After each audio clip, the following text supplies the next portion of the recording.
all been there as architecture students currently who are questioning what to do after we graduate. So I think it's great that you guys are here to give us a bit of clarity on what you guys do, because you guys have all gone down different paths but have all originated with architectural studies and an architectural degree. So yeah. Sorry, just saying Remo is here. He just said he's just ducking out and I'll be back. Sorry, hi guys. Oh, there you go. Hi, sorry. Welcome. Sorry, I'll turn my. Sorry. So Remo is here. Our guest for tonight. Hello. And before we get started, just saying we do have a Q&A at the end. So if everyone's question hasn't already been addressed during the talking part of the night, please feel free to kind of unmute at the end, ask your questions, or otherwise pop them in the chat and we can read them out to you. They are also available on social media if you want to pop it on there as well. But we can start. Jono. So some of you guys might know Jono if you've attended past events from ARCHSOC, particularly last year and the year before. He used to be part of the executive team in our society, and Jono graduated last year, and will now say what he's done ever since then. Rightio. Hello everyone. As Jin has said, I am Jono. And yeah, I've just graduated from my 3 years of Bachelors of Architecture Studies. Wait, give me 1 second. I should have this. I do have some slides prepared. Let me just share my screen. Give me 1 second. Windows. Here we go. Right, yeah. How are we going to do? Yep, so yeah, I just finished my 3 years of architecture studies degree at UNSW. And to be honest, at the end of that journey, I was very lost as well. And I'm sure some of you are as well, like you're not sure what you're gonna do for the next few years, or you don't know if you want to continue in masters or continue or like find a full-time job or anything. So I was in that position as well. And just to give you a bit of background about me, so graduated the last year, and I thought I was going to go into masters, but then as it turns out, I didn't. So these are some of the work that I've done throughout my bachelor degree, and not to toot my own horn, but I do think that I did end up doing quite well in the degree, and which is really lucky and really fortunate with all the guidance that I've gotten. But yeah, so after this long 3 years journey, and I just feel super fatigued and worn out. And I was very indecisive about whether to continue a master's or go straight into work. Throughout the 2 months break between throughout the 2 months break between the end of term 3 last year and the start of term 1 this year, I thought I would get the rest that I needed to begin my to figure out what I want to do and begin master or whatever. So yeah, and I couldn't figure it out. But luckily, in September last year, I was able to find a part-time job at C+C Architectural Workshop. This is a small to medium-sized firm in Sydney led by architect Clinton Cole, and we focus on doing sustainability and regenerative architecture. And we're also architects and builders as well. So we design our own projects and we build our own projects. So with this sort of background in mind, I still wasn't sure, since I was only joining at September last year, I wasn't sure if my boss was happy to offer me a full-time job or not. So that sort of give you a bit of context with regards to my sort of predicament. It's like, oh, if I'm not offered a full-time job, I would be forced to sort of go into masters. But do I really want to do masters at this stage in my life? I ain't sure. So this is the two sort of things that I was juggling in that 2 months between end of bachelor's and starting masters. And under the influence of sort of my parents and my friends, I still enrolled in a master's degree in architecture at UNSW, and I've actually studied 4 weeks of it just before the census date. And yeah, those 4 weeks were very tough for me. Masters was a completely sort of different. The sort of learning methods in masters is very different to bachelors. In bachelors, you have a lot more people that are trying out the degree, or they're not really sure if this is what they want to do. But people that study masters, they are very sure of what they're doing and they're confident in that. And throughout that 4 weeks, I didn't see myself at the same. And luckily at the time when I was speaking to my employer, he was very happy to offer me a full-time job at this firm. So that is the reason why that I sort of decided to defer my master's degree and go into working full-time instead. Yeah, and that's that. And to be honest, working at the firm, working full-time has been super fun, to be honest. And I feel like I'm learning a lot. Like I'm learning a lot of things that I won't usually be learning at uni. In my experience when I was in uni, a lot of the projects you're mostly on your own. Like you're always doing your own project. And although you have friends that you talk about your design and stuff, and you sort of help each other, at the end of the day, it's still your project. And if you make a mistake, the consequences is only yours to bear. But when you're working in a firm, you have this different responsibility. You're sort of put in this environment that you have to collaborate with your team members, because one project is too big for one person to handle, especially someone with not that much experience like me in the industry. So yeah, and one of the quickest thing that I learned is you have to own up your messed up. Like you have to own your mess, and your mess doesn't just affect yourself. And yeah, and just throughout the few months, it's been like what, 3 to 4 months that I've started working full time. I started from like working on like marketing stuff, marketing materials, administration stuff, to sort of slowly progress into drafting.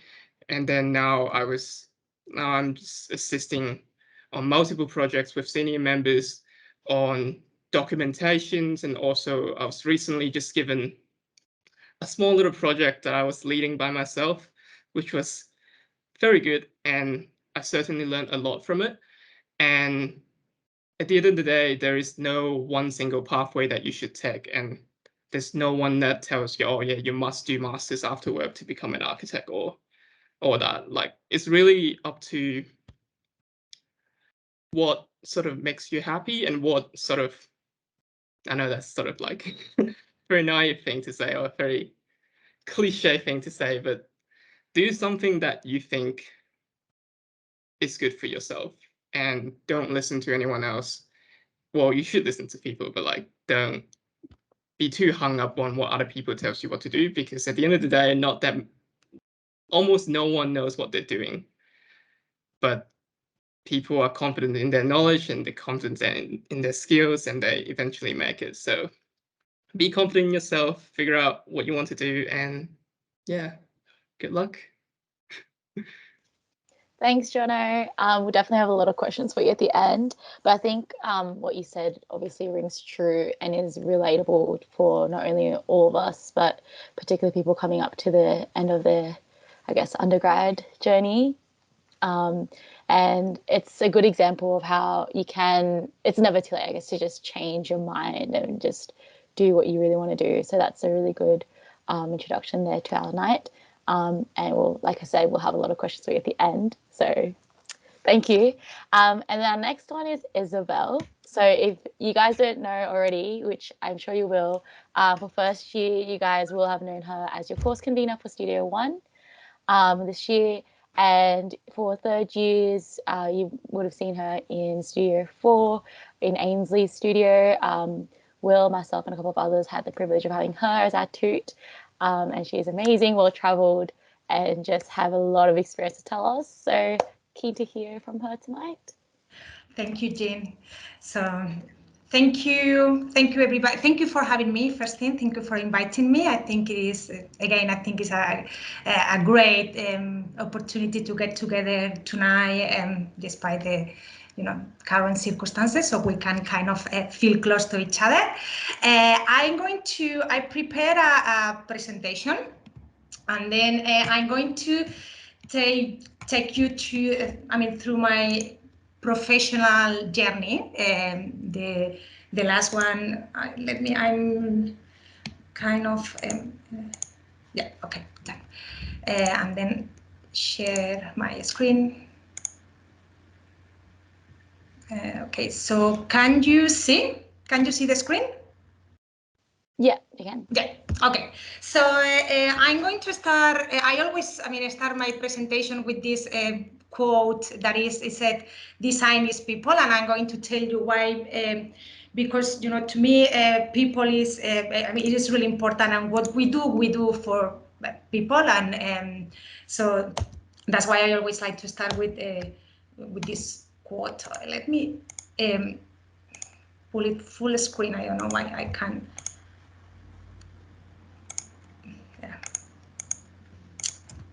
And then, yeah, now, okay. So, and now this is an introduction, and more kind of educational introduction of what I've done. I did my master in architecture, and then also I did a scholarship in Italy. I studied history, art, heritage restoration, and also in Chile. And I'm basically, because I wanted to start talking about why I decided to study architecture.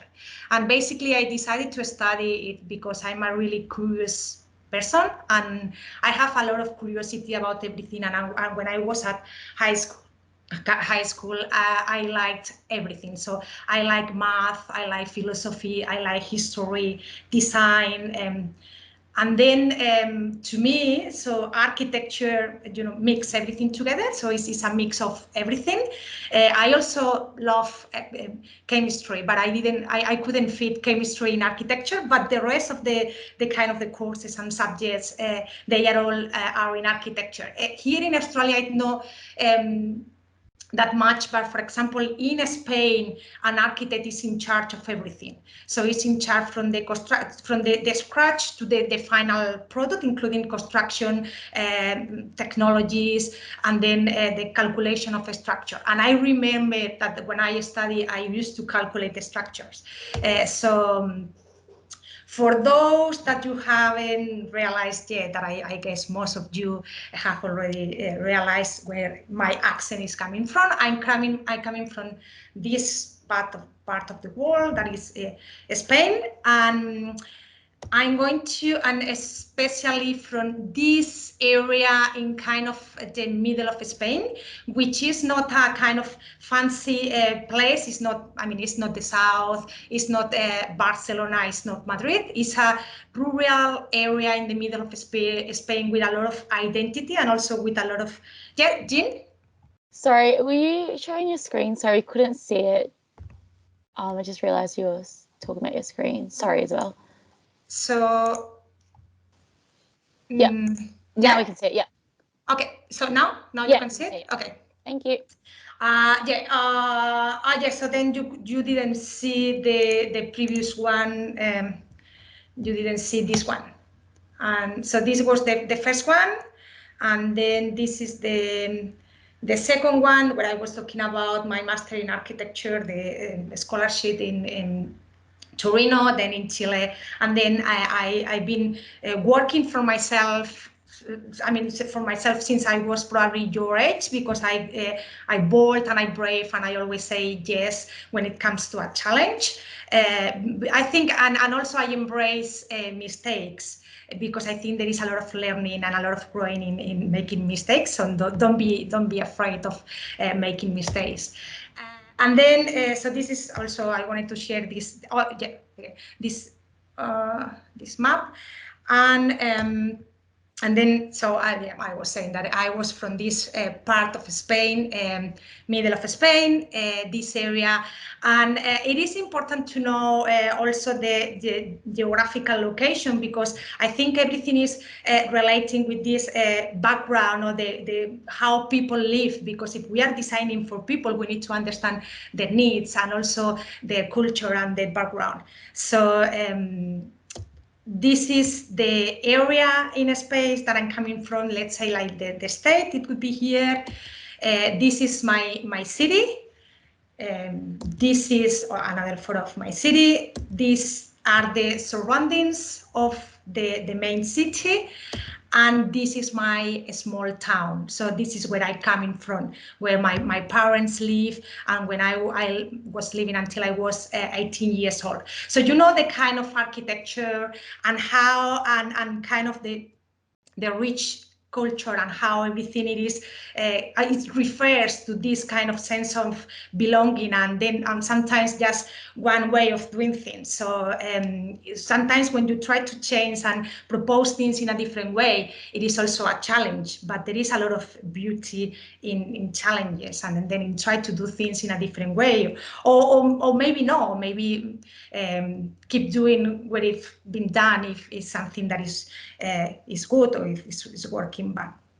So so then, yeah, as I mentioned, I was really curious, and when I finished my master's, it was a long run. Actually, it was because I did a program that now I think it changed. It was 6 years, 6 years of master's. It wasn't like here, like that you do first the 3 years, the bachelor, then if you want to, you do masters.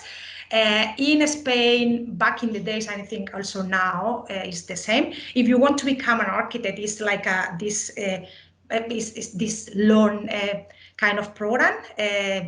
Back in the days, I did 6 plus a graduation studio, that it was 1 year. And when I finished, I needed to understand what I was going to do with all this kind of backpack of experiences at knowledge. And I always been a dreamer, always. So I really wanted to, I always wanted to make a contribution, and then and I thought, you know, a few years ago, I still thinking that somehow we can change the world, and we can improve people's lives, and we can do something fantastic and magnificent with our work, and that we can inspire people, and we can make a contribution to our society.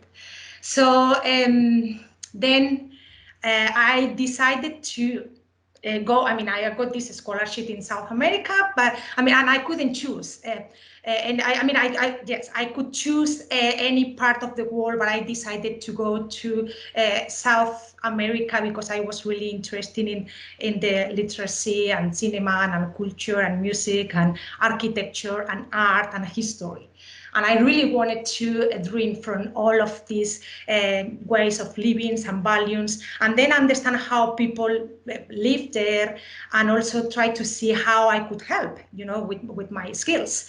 So despite my parents not being quite happy with my decision, because when you finish after being, you know, studying for, you know, 7 years or even more, they were expecting me to go and work and start making money, and I didn't do it. So then I decided to go, and then I was traveling for more than 1 year. And I'm going to take you quickly through this year of traveling and adventures, and all these photographs that I selected, they were important for me, and I'm not going to explain it because I know that we don't have much time, but this space is the University of the School of Architecture in Buenos Aires, and it's like a kind of powerful space. The building is falling apart, and the space, to me, it is beautiful, even though it has this kind of decadent feeling, but there are things that happen there, and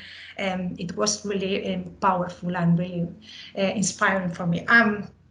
And then, you know, San Foros, this city, I mean, you know that I explained it in the lecture why it was important for me. It's in Bolivia, La Paz, then people in Cuba, in La Habana, how they live, the architecture, the traditions, the values, how everything is kind of falling apart, but how people cope with that. And then, yes, and more picture this year, Peru. Children, I always really interested in children, how they live, their needs, the art, cultural heritage, the desert. And then one day I was in Peru and I saw these people. And I didn't know what's going on then. So then I went to talk to them, and they were marching for tuberculosis, because in Peru there are, like, you know, many people that die because they have tuberculosis and they don't have enough information, they don't have enough kind of education to understand how they can fight it. And it's something really easy. It's just, you just need to take an antibiotics for 6 months, but be really strict with the treatment, and then you will get cured. And so I got tuberculosis when I was doing my final, my graduation studio, and it was, I mean, I just realized when I just finished, when I remember when I submit my project, the day after, I went to the doctor, and then and I was feeling quite okay. I mean, I was feeling okay. I'm quite healthy and strong.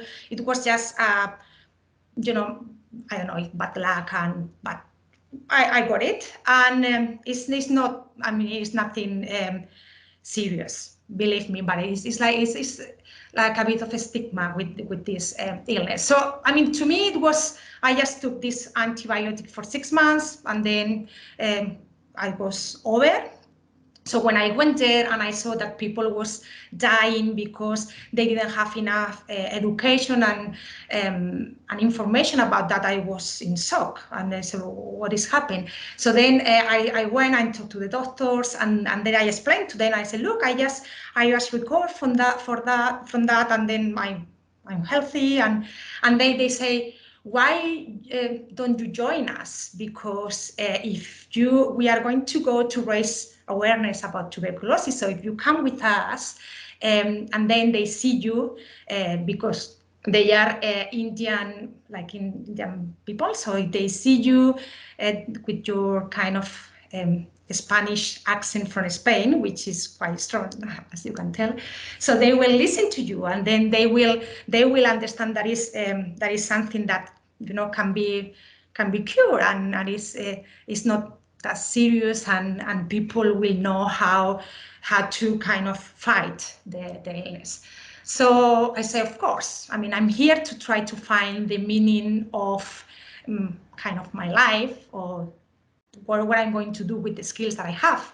So I joined them, and then we went through like different parts in Peru, rural areas, like these places where these kids are in the middle of nowhere, talking about tuberculosis and raising awareness about that. And I think I got maybe my skills also from that, because I got on the middle of the stage, and then I was, you know, calling attention, saying, everybody listen up to me, I have something important to tell you. And then I used to tell them my experience, and, you know, and how they could easily get cured. And the good thing, so this was in the middle of the mountains, with this kind of small village, rural areas where people live with nothing, literally with nothing. And then we were talking, I was with this group of amazing people, you know, trying to help others and educate them. The good thing about that is while I was backpacking, we didn't have any smartphones, and it was fantastic because it really gave me a feeling of freedom. So one in a while I called to my mom, and then so when I called, then I said, oh, where are you now, Isabel? So I said, no, I'm in the middle of nowhere raising awareness about tuberculosis. And my mom started crying and said, oh, Isabel, you're ruining your life. Because it's like, not just that you are not working, in making money in an architectural firm or whatever, but now you are doing it. And I always, I had a lot of pressure, and even, for my social, group and friends say, no, but what are you doing? I was traveling for 1 year. What are you doing, and why? Because at that time in Spain, people thought that we were rich and everybody was kind of working and doing well, and I was, according to my parents and my friends, ruining my life. So then I did a competition, and unfortunately I won this competition. So I had to come back, because one of the conditions of the competition was to build the project. So so then it was my next chapter. So then I went back to Spain to build this competition that I want. I did this competition with another guy, and then with other, another one was helping us a bit with the documentation, and we wanted, and now I'm going to take you through my build project. So since then, I started with when I was a student. I started to do things like gigs there and there. So some friends that need to do a renovation. So I started quite young, and now I just make a selection of some of the build projects, and I just want to go quickly through all of them. It's just I want to put you in context also. I participated in this building, but I want to put you in context of about the architecture. There are like some traditional houses with traditional materials, but also some kind of more clean architecture that is been built in the last maybe decade, 10 years. And this is one of the houses that I built. As I mentioned before, I love construction, and I was in charge of everything. So I was the main responsible of everything. So I calculated the structure. I was supervising construction, of course, design, so everything. And, yes, it is a lot of responsibility, but it's the only way to, learn. And, making mistakes, and I made mistakes, and I'm still making mistakes, but I think it's also good, and it's the best way to learn. No, I don't know if it's the best, but it's a good way. So don't be afraid of taking responsibilities, because it's part of life, and it's going to bring us a lot of growth and learning by that. So some of the houses with traditional materials in Spain, that they are normally used in Spain. Small houses, more kind of also buildings. There is a school. This competition was to build a music school. That the plans and the photographs, they are also in this presentation. This is also one of the houses that I did. I'm doing it quickly because I just know that we just have 10 minutes. So another house in Chile. So I also built in Spain, also in Italy, in Buenos Aires. This one is in Chile with also traditional materials. Another one in Chile that is really easy and cheap to build. I did this one for a friend that had a site in close to the ocean, and we did it. And then I also done many things here in Australia, so especially DAs. But after all these years, after all this year of growing, building, making again mistakes and trying different things, because I am still curious, and I love learning and I love study, and I think that I have a lot of things to learn, and I have a lot of things to study, and hopefully, and it never ends. So never. And I think this is the beauty, because you feel a lot of enrich and empowerment when you learn something and when you do something with your hands. So now I think I can kind of, I don't know if answer, because I don't have any proper answer, but if I look back at when I finished my master and I want, questioning and asking myself where I wanted to do and how I can make a contribution, or how I can kind of change the world and improve people's life and improve our communities and improve, our societies, and how. So I found that doing what I do now most of the time, that is this teaching, the academic experience for me. I always tell you, and especially for all my students that are here, that I see some of the names, and also Jean, Will, guys, that I always emphasize that you give me more that I will give you, and you bring me a lot of joy and a lot of happiness. Because when I think we are all different here, and we have different skills, and this is something fantastic. We shouldn't compare to each other, but for example, I don't know, Jean, you are fantastic at communicating, and Will, you are great at documenting. So you have different skills, and you think that you need to look at yourself and think where are your strengths and how you can use them to make a contribution to our society, and also to be happy, and that's true what Jonathan said before. Don't do anything because others tell you to do so. Do it because you really believe in what you do, because this is at the end of the day what is going to make you happy. But if you follow your heart and your head, and you put effort, and you do what you are passionate about, probably at the end of the day,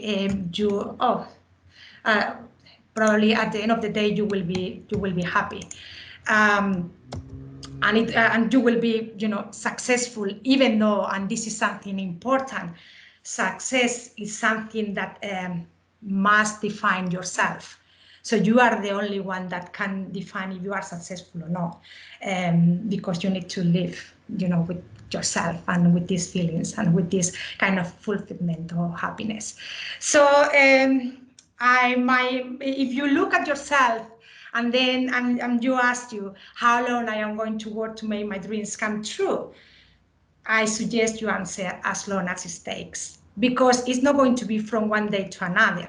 You need to maybe take a lot of steps. Some of them could be maybe fake steps, and then you might realize and change your mind, and this is totally fine. I think the good thing about this discipline, and it's like it offers you a huge wide range of opportunities according to your skills, because it is important that you know that you are unique and you are special, all of you, because you're here, and you have but you are not all the same. And I always make this comparison: if you ask a frog to climb a tree, what is going to happen? But probably the frog is not going to climb a tree. And it doesn't mean that the frog is stupid. It means that they are not the skills of this frog. So you need to really understand yourself and look at yourself and see where are your strengths, and then try to make the most out of your unique qualities. But believe in them, believe in yourself, and I think you will be where you want to be. And I think, yeah, that's everything for me. Thank you. Thank you, Isabel. Thank you. So, like I said before, very, very well traveled and very inspirational. So, if you haven't had her already, or if you did, you'll know how inspirational and motivating she is. And you guys just got a glimpse of that. And I think it's very comforting to, I guess, have someone be able to see the best qualities in you. I think, especially in something like architecture, it can get a little disheartening sometimes when you present something and someone else sees your scheme or your ideas in an opposing way, and sometimes can get disheartening. But like Isabel said, not only for others to see your best parts, but to see your own best parts is a really important and very necessary skill to remember to do. So thank you for that, and thanks for kind of re-inspiring us again. My pleasure. The next speaker. Okay, yeah, next we have Paul and Kamila. So I would just like to say you cannot graduate this course if you don't know Paul or Kamila.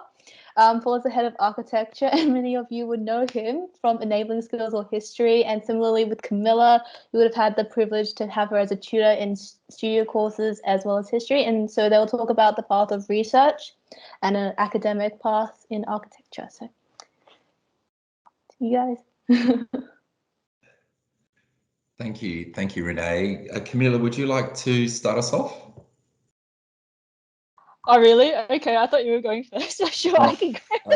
I don't mind, but that's all right. Yeah, okay. Yeah, I don't mind going. I'll share my screen. So just give me a second.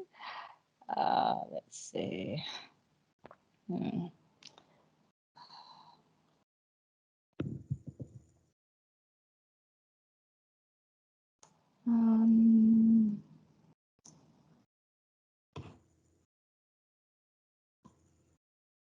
Sorry, just give me a second. I'm just, there we go. Okay. Got my.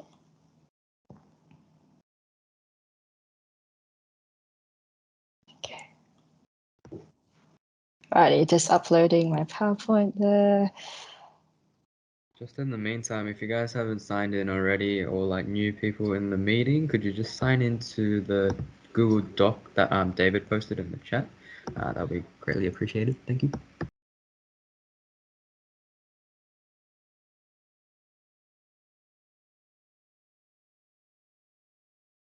Alrighty, can everyone see that? Yeah, we can. Okay, all right. So it's really nice to see some familiar faces here, by the way. Like, such a shame that, everything's gone online again. It's obviously much nicer when we can see each other in person, but alas, this will have to do. So first of all, just wanted to say as well, thank you, Jean, and for everyone else at the Architecture Society for inviting me to speak. It's a real kind of pleasure to be with you and to share a bit of my journey with you. So yeah, for those who don't know me, I guess, I'm Kamila. I'm doing my master's in philosophy, so I'm doing research. And in terms of the type of work I've been doing at UNSW, I've been a course convener as well. So I've run a unit called Designing Diversity in Masters, as well as, tutoring. So I've tutored quite a few of the courses, like a lot of history courses that you guys would have done. And I'm also a writer. So that's a little bit about, how I fit into UNSW and where I'm at. So that's a bit about me. Now, my background. So how did I start doing architecture? So to be really honest, right, in high school, I was basically telling my parents, I really want to either be a writer or an artist. And me having ethnic parents, they're like, look, Kamila, there's no money in any of those things. You've got to do architecture. So, and I guess, having parents who are interior designers as well, there was kind of that hope that I'd take over their company one day and, like help with the business. So I thought, you know what, why not? I'll just give this a go, see how I fare in architecture. And so I did architecture. So I did both my bachelor's and my master's by coursework at UWA, which is University of Western Australia, which is where I'm from. Yeah, so that's a picture of Perth, by the way. So I'm from Perth. So I did my bachelor's and master's, and then afterwards I worked for an architect. Then I worked for my parents for a little bit, like just kind of doing a lot of different things like admin and, like working with clients, doing documentation, coming up with presentations and so forth. And I also worked for another architect at this in the process. But I guess throughout that whole journey, I guess I realized that, well, because my parents, they design hotels, right? So, like I'd be sitting there doing research, helping them to think about, like a scheme for their hotel. But I'd get more excited about, learning about the history of hotels and, like how they kind of came about and like, like how they evolved. And I guess I always felt weird in that way. Like I was more interested in finding out the history behind ideas and, like why things are designed in the way they are and so forth. So I realized that there was something different about me and that I really wanted to kind of pursue that kind of, like desire for meaning and for purpose in architecture. So then I kind of went about this in a roundabout way. So I decided to study a bit of theology, as a means of kind of thinking about, like that whole sense of like meaning and those kind of framework of ideas and, like started reading a bit more philosophy, did a lot of reading at the time of like, everything from architectural theory to like aesthetics and so forth. I just really wanted to kind of get my head around questions like, why do kind of classical buildings kind of appeal so much? And like, a lot of people have so many questions about modernist architecture and, like people who don't do architecture can't relate to that. So I was driven by a lot of those kind of questions about like people outside of architecture who are asking those questions and wanting to kind of form that middle ground or that dialogue with them. And so in that kind of process of learning about ideas, of, like really kind of getting into all those philosophies, I realized that it wasn't enough for me to just look at philosophy. I really wanted to see how those ideas have an outworking in design, like how is it that, certain ideas or certain kind of assumptions about, like human, like, people and, certain assumptions about beauty and so forth, how does that kind of then translate into design and architecture? So I suppose there's kind of two interests in like, deeper meaning and like also kind of in a practical outworking of that made me think, okay, maybe I need to kind of find a middle ground here. Maybe something like architectural history and theory might be that place where I can start to think about that history of ideas, the kind of meanings behind why people design things the way they do, which is, I guess, why I decided to go down this path of, pursuing a more academic kind of route and, pursuing more of that field of history and theory. So I guess what were some of the things that led me to this? Obviously, I had to kind of think about my skills as a person. So, I've always loved writing. Writing is kind of my primary way of making sense of the world. Even when I was doing architecture in my bachelor's course, I often did best in, like history and theory and like even in terms of writing about my designs in studio. So I knew that I had that kind of strength. And I knew that, as opposed to my other friends who would be more kind of skilled in, like drawing or like communicating their ideas visually, I realized that I had a different skill set that I wanted to put into practice. So that was one of the things that led me to this. I guess I also really love teaching and I really find a great joy in making ideas accessible. So something that really kind of annoys me about academia sometimes, this doesn't apply to anyone here, by the way, but, sometimes when you go to conferences and you just like, you're sitting there and someone's giving a paper and you don't understand half of it. And I'm just like, oh my gosh, it's like, like, am I just dumb? Like, I don't know. And so I just feel like sometimes there's this whole kind of divide between, like only people who are interested in ideas can go into academia and, like everyone else kind of just has to cope in their way. I don't believe in that. Like, I really think that, there is a way of making ideas accessible, of like, sharing those ideas, of making people engage in that. So I really wanted, I guess, because I had that passion, because I love explaining things to people and I love kind of, inviting people into that dialogue. I guess I wanted to also see if there was a way of kind of living that out in a career, which is why I decided to kind of go down this path. And I suppose the third thing is that I really like people. I like talking to people. I like, like facilitating discussions, like kind of inviting people to kind of share their experiences, to hear about their experiences. So I really wanted a career as well that could help me to kind of grow in those gifts and be able to kind of, use them for the best. So those are kind of some of the things that I guess led me to this. And I suppose I also had two kind of primary passions. So the first one is that I really do believe in the power of education and the importance of it. Like I really, I don't know about you guys, but, like I've had some really good teachers in the past who have really inspired me and, have really kind of encouraged me to, you know, like be confident in the way that I see the world, you know, like, or be confident in my own abilities. And I guess I wanted to kind of be able to play that role in architecture, because I feel like in architecture, so much of it is always about, you know, oh, you know, like design and all about, you know, like building the buildings, but not so much about, okay, who's the person who's helping people to, you know, grow confident in their own ideas, in their own kind of values, in their own kind of approach to architecture. So I wanted to kind of be able to insert myself in that role of education in architecture. And I suppose the other thing, as I've already mentioned, is that I believe that there's so many people out there outside of architecture who is experiencing our buildings and our designs. And it's really important to be able, as architects, to be able to also enable others to share about their experiences of the built environment. Because I feel like I talk to so many people and sometimes they're like, oh, like, I just don't really like that building. I think it's ugly, or like, you know, I think it's really beautiful, but I don't know why. And I don't have the language to be able to express that. So I actually find a lot of excitement and joy in being able to like write about things, be able to kind of talk to people, help them express those ideas and empower them to be able to voice their thoughts about architecture.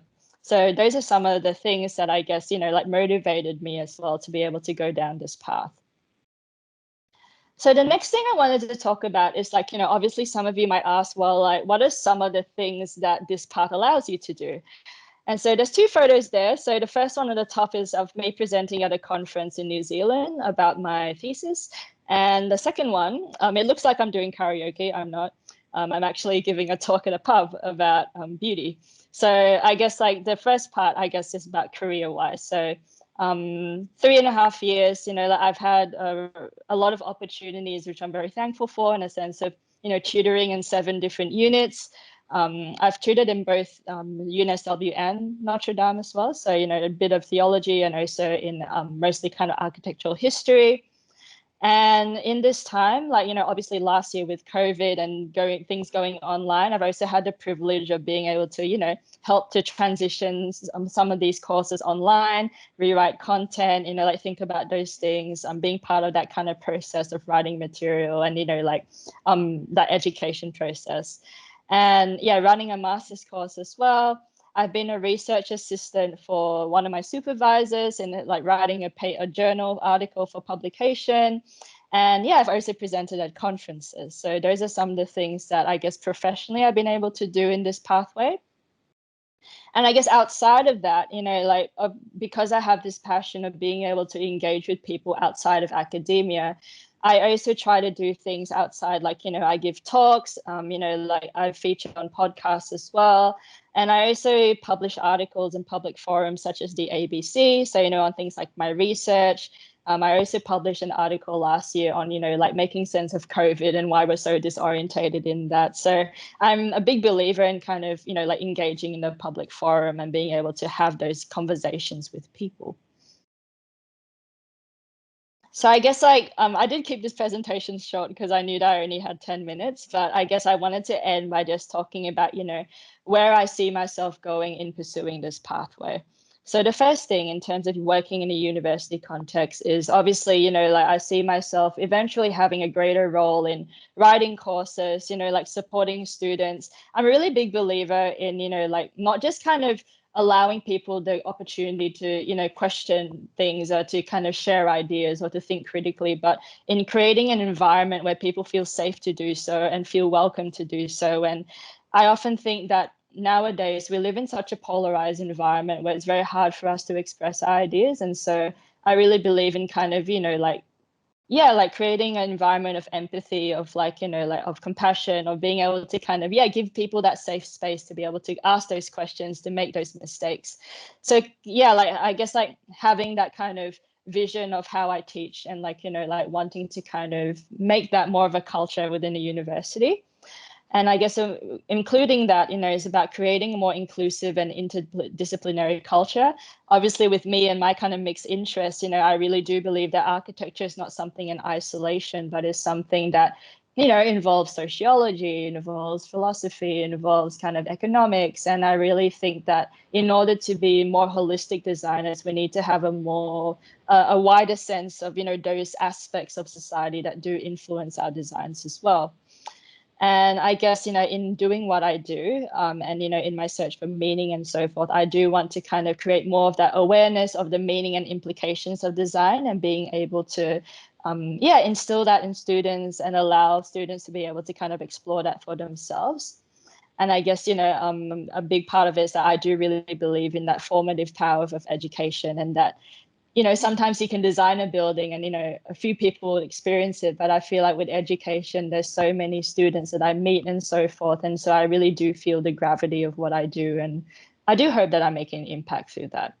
So that's kind of in the university context.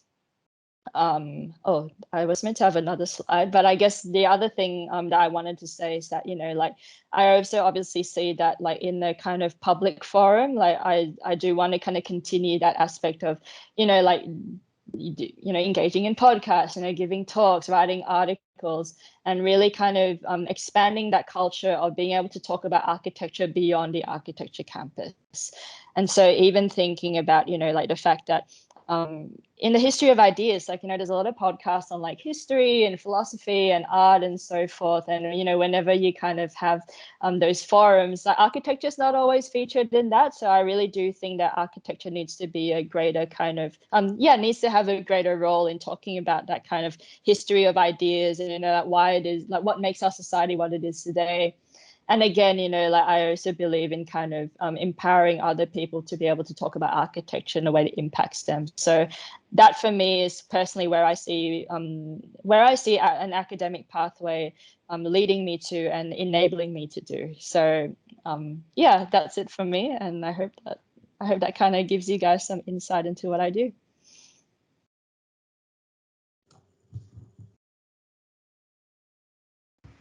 Thank you. I'm not sure where Renee or Jean went. Okay, yeah, so next we'll hear from Paul. Back to you, Renee. Okay.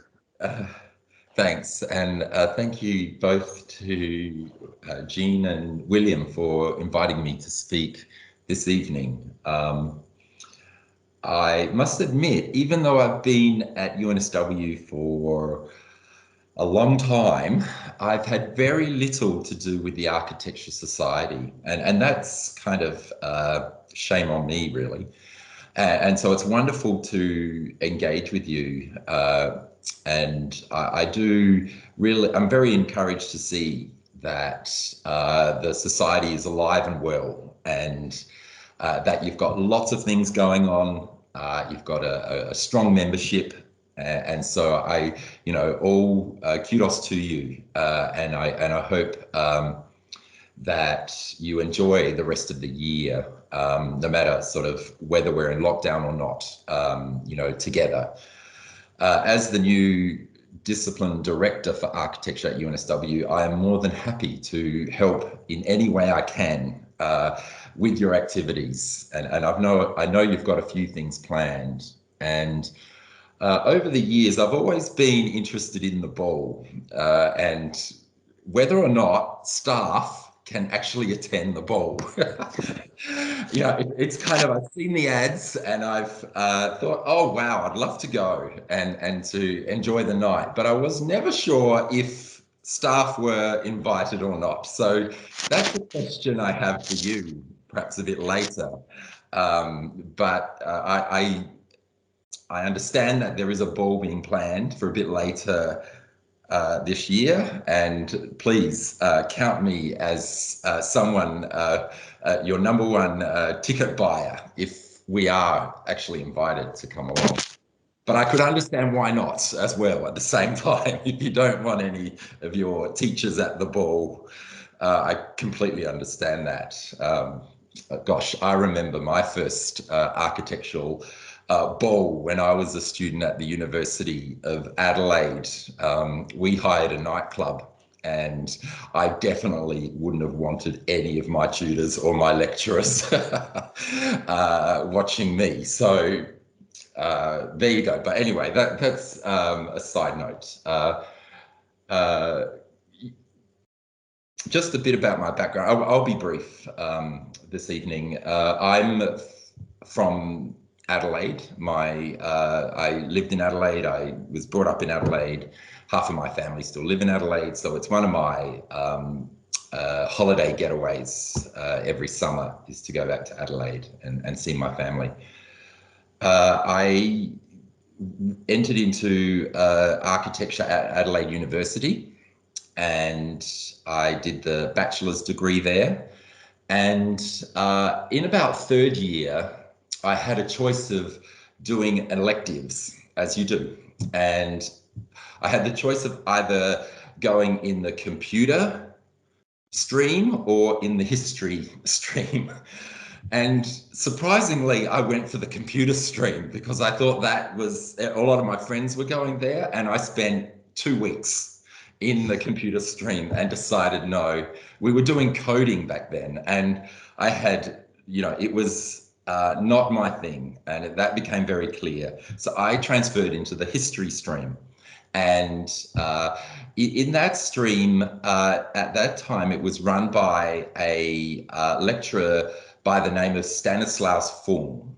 And I don't have any slides to show tonight, but if you Google Stan Fung, or his full name, Stanislaus Fung, you will see a couple of lovely images of Stan. He's now a associate professor at Chinese University in Hong Kong, but he originated in his studies and in his early teaching at UNSW. So he was educated here, and then he got a job at the University of Adelaide and was running history courses there.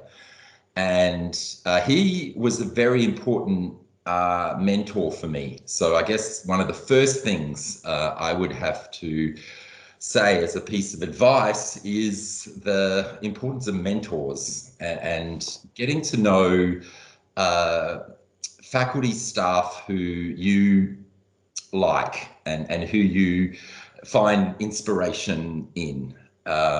So it's clearly, as Isabel has sort of been in that position for many of you.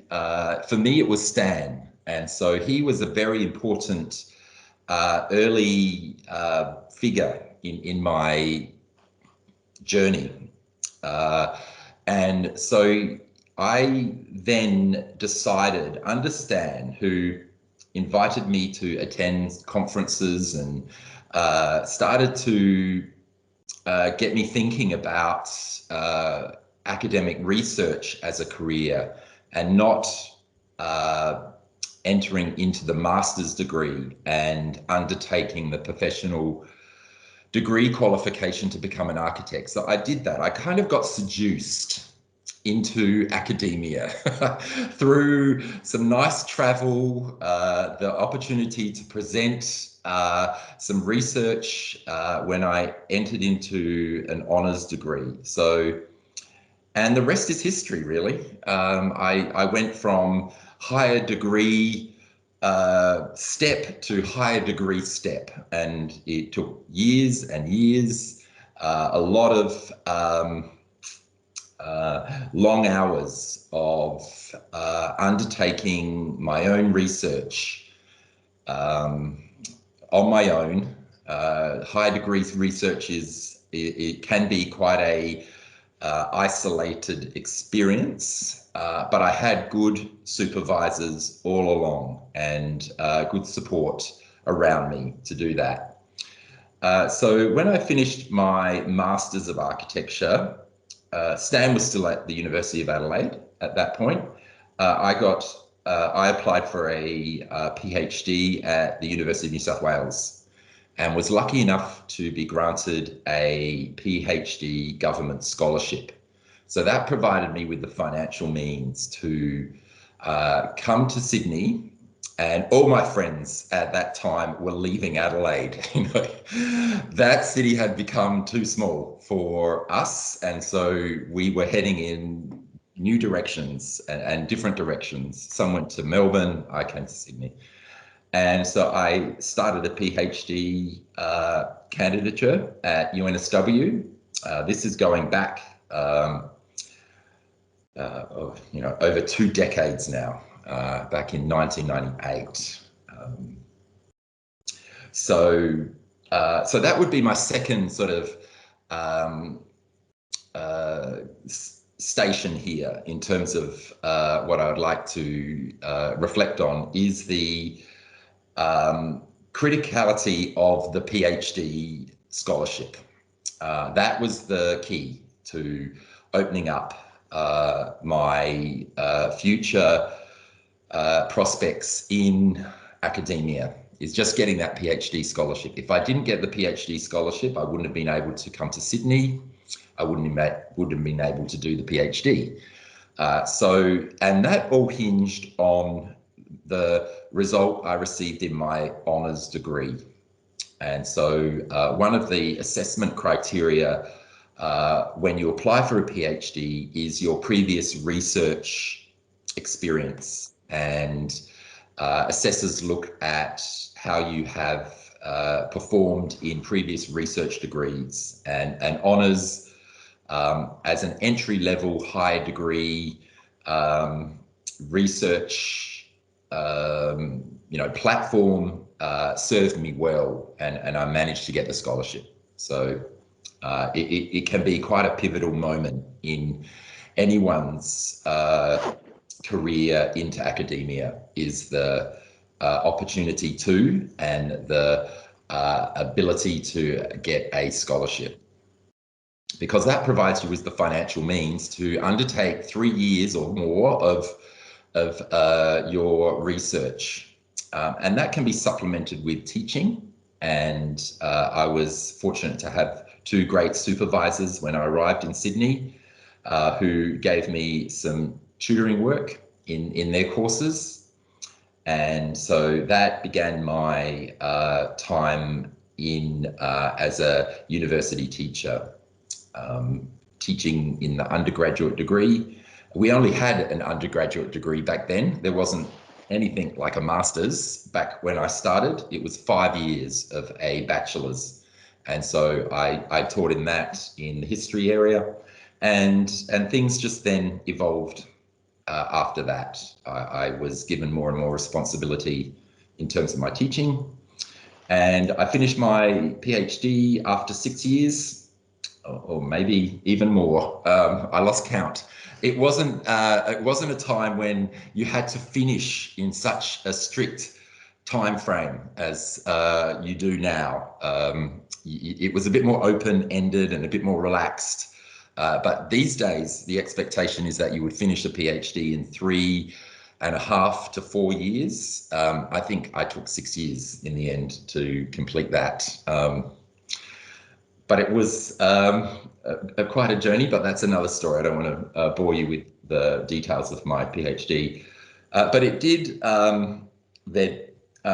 allow me to engage with an academic community within Australia and primarily within the region. And I've become very much involved in a professional network and organisation called SAHANS, which is an acronym for the Society of Architectural Historians of Australia and New Zealand. You can Google that, SAHANZ, and it's a very lively organisation which runs an annual conference and publishes a scholarly journal, and is a great way to network with other academic colleagues around Australia. So really, and yes, that's it really from me. There might be some questions you have a bit later on. Yeah, so thank you to Paul and Kamila. I think a big takeaway we can get from both of them is that despite coming from both with a bachelor's in architecture, that it is still quite broad, and despite having that feeling of maybe during the degree it is very design heavy, that also remain open, go in with an open mind, and that go with what you are most interested in and take any opportunity you can get. And so with that, I would like to introduce Remo, who some of you may know. He was the mastermind behind ARCHSOC's marketing last year, and you may know him from seeing him at the ARCHSOC stores during O Week. And similarly to Jono, he graduated last year and now has gone on a very different path, and which he'll talk about now. Hi guys, I'll just share my screen. Okay, apparently, wait.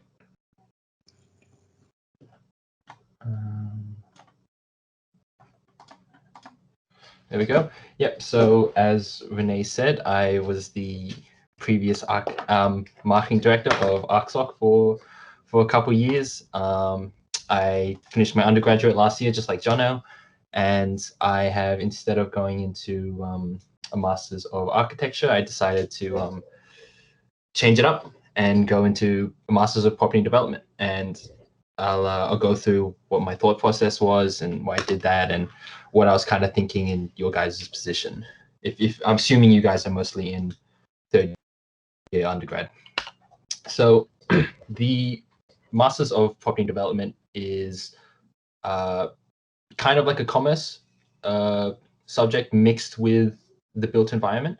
So I'll quickly go through what you study. So firstly, you study property valuation and how you calculate different types of value for properties, whether it's residential or commercial. Property development, which is more like the standardizations and the logistics behind creating larger developments. Property analysis, property maintenance and upkeep, bit of property law, and you also conduct a thesis within this course. It's a 1 year, 1 term masters, and you don't need any qualifications going into it. I'll go a bit into that later, but I'll quickly go into why I switched and what about this I kind of find appealing. So fundamentally, I wasn't enjoying architecture in basically the second half of my degree. And it's studying property development is still within the same industry. It's still within built environment, and it's not the biggest leap. So at about, like, I think Jono was mentioning how he, he was thinking about what he wanted to do with his path and like at the end of his degree, because I think it's a big time for everyone to question what they want to do, if they want to go into a master's or full-time work. And I made the decision that I didn't want to stay within architecture. I just wasn't enjoying it enough. And I was exploring all my different options, and I was even looking at starting undergrads in different industries, or whether or not I wanted to continue into a master's. So I ended up doing a master's for 1 term in term 3 last year, but I still didn't enjoy it. I did some research and found this course, and basically in my mind, it's just a more business-oriented course that combines what I still liked about architecture, but it's almost like a more real application of what I thought I liked about architecture. And it's kind of like a commerce subject, like I said before. It's just instead of like in the real world, instead of working for architecture firms, you'd be working for property valuers or property developers like Lendlease or Mirvac and things like that. And also you make a bit more money, which was a factor. And beyond that, it was that in my mind for architecture, that's something that's more of a passion-driven profession. I wasn't passionate enough, I think, to justify why I wanted to continue architecture and things like that. And for my work, from what work experience I had in the industry and what I had known about the industry, I just think it wasn't for me.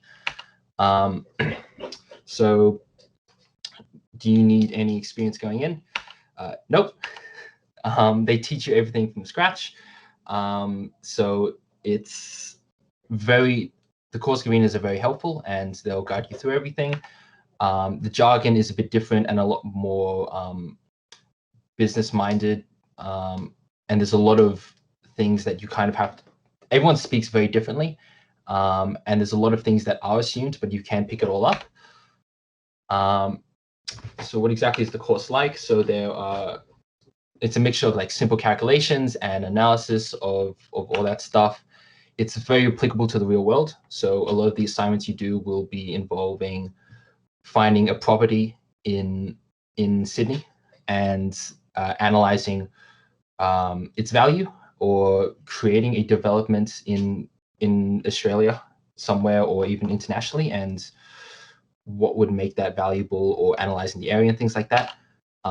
It's short. It's a 1 year and 1 term course, but it's very dense. All classes are at night and online. So the benefit of that is, even if you guys want to continue into an architecture job like genre or something, it's very easy to work full time and then do this on the side without sacrificing your job at work. So you could work a full 5-day week, but still continue to the course. It's mostly mature age students, and as a result, it's a very different vibe to architecture. So no one really, catches up for dinner or things like that, or really becomes friends in this course. And I think a lot of masters are like that, but maybe not so much Masters of Architecture. It's stressful, but in my opinion, I think it was more manageable than architecture. And I'm feeling that like a lot more now. Because I personally just didn't, I wasn't, I think, handling the workload and the work type of architecture more. So I can show some examples of, I was going to show some of the examples of some of the assignments that we kind of do. So this was an assignment I did last year of choosing a development area in Sydney, and we basically had to decide why we wanted to develop in a certain sector. So you'll learn about all the different sectors in the property industry and real estate industry, and you basically have to understand why. So this particular assignment basically looked at analyzing trends and why certain industries aren't doing well. Like the hotel sector isn't doing well right now because of COVID, and no one internationally is coming to Australia. And that to me is really interesting, being able to apply that knowledge into an analysis and then choosing, using that to inform your decision of why you want to develop. So I decided, this is one we just did, which is creating a development out in the West. So there are elements of, the elements that I think retain from architecture, I would say, are more the urban planning and the beginning stages of architecture. So we still did, so at the end of this assignment where we had to propose a hypothetical development, there was still a bit of analysis, creating some very general plans and things like that, which they didn't require, but I think really helped out and things like that. And another one we did last term was basically breaking down a property that was for sale internationally, and then analyzing why we wanted to invest in it, basically. Analyzing, or why it was profitable and what would make it profitable in the future, things like that. So if that sounds interesting to you, I'm happy to answer more questions about that in the future. I am still only 2 terms into this course, so so far I think that this is the right course for me, and I'm happy with my decision. But like Jonah said, none of us at uni really know what we're doing, and it's about making the most informed decision for yourself about your future, whether that's continuing Masters of Architecture or going to a PhD, or going into full-time work and things like that. So I think for me, what it was doing as much research as I could into what I thought I wanted to do. And what I decided was what I like about architecture was kind of everything that wasn't studio, which to me didn't make sense for when studio is kind of supposed to be the course that you enjoy the most. And I focused on what I liked and decided on this. So yeah, that's all I really have to say. Thank you for listening. Thanks, Remo. Thank you. So I think if you guys were here from the start, you guys can see the main, theme that's kind of come up is being honest, I think, about what you're really good at and what you really want to do. And just because you are in an architectural degree doesn't mean you have to go on to masters and become a licensed architect. I mean, if that's what you really want and that's what you're good at, then obviously do it. But I think having an honest conversation with maybe not just other people but yourself, and knowing what you want to actually do is something that's really important, and knowing that you can always kind of take a tangent, do a loop around like Kamila did, or travel like Isabelle, switch degrees through and Jonathan as well, through obviously trying to change, or you can stay and kind of find the right people to guide you, like Paul talked about as well. So there are obviously many, many ways, and there's not one way to kind of go about this degree, which leads us to the next part. It's the Q&A, and if anyone's got any questions, feel free to kind of pop it in the chat or just say it out loud. But we do have some questions from social media as well that we can get up. And thanks for staying this long, guys. Appreciate it. Renee, the social media questions. Do we have a question from someone actually? Well, yeah. Oh, someone has a question. Yeah. Go ahead. Was she on mute? Yeah, I think you're on mute. Oh, there you go. Am I audible? Yeah, we can hear you now. Hey everyone. It was a great session because this is something I'm going through at the moment. So yes, I am about to finish my master's, and I was passionate about architecture, and I did work in my home country for like 3 years after completing my bachelor's, which was of 5 years over there. But certainly I am not getting that motivation at the moment. It's like, oh, is it something I really want to pursue in my future? And is it something which is going to give me enough benefits which I'm looking for? And now I am thinking of, just keeping it as a profession, but switching to something which I love and which is going to give me that happiness. Because right now it's not, it's too much. And I don't think so. I'm the personality who should actually pursue it, like completely give my 100% to it. I don't think so. I'm that kind of personality. It's okay if I've given so many years to this field, but at least this master's has taught me like this is not something I'm going to take it ahead with me in the future. But yeah, just keep it as a profession. So now, see, I've done some events in my home country, so I'm very much fascinated by it. So for architecture, it takes time and time and time. For events, like, okay, you design, you get it done, you have people around you. I enjoy that. And I'm thinking of, starting something over there. I've done interiors, I've done architecture, done the construction thing. So I'm pretty much done. I have done turnkey projects, masters. I don't think so anything was for me. Now I'm thinking of going to something which I like, and I just don't know how to start with it because you're finishing your masters, you've given so much to this field. Now how to start again? That is the question I have. I think that was one of the questions we had as well. If particularly Paul, Isabel, and I guess Kamila as well, in your experience of school, like in undergrad or masters or in just general practice, have you ever been discouraged and kind of question your career choice and path? And from that, how do you kind of get back from that, and why did you stay? If that's something you can answer. Yes, maybe I can answer it. I mean, I would like to emphasize that the most powerful tool is education. And all the courses and the bachelor and the master that you have done is going to be very useful, and it's something very valuable for you. And maybe that's why you are questioning things.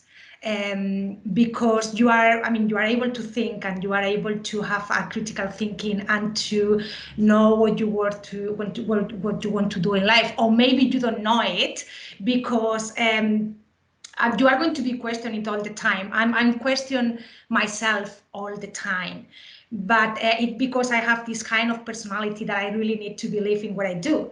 So I think, for example, if you want to do these events and then this kind, and also I think it is also important to emphasize that as I mentioned when I started my presentation, I think architecture gives you a really wide range of possibilities. It doesn't mean that you have to do whether research or whether work in an office office or whether academia. I mean, you have your master's degree and you have your bachelor, you have your education there, and you have your skills, the skills that you have been getting and gaining during these years, and you will use them.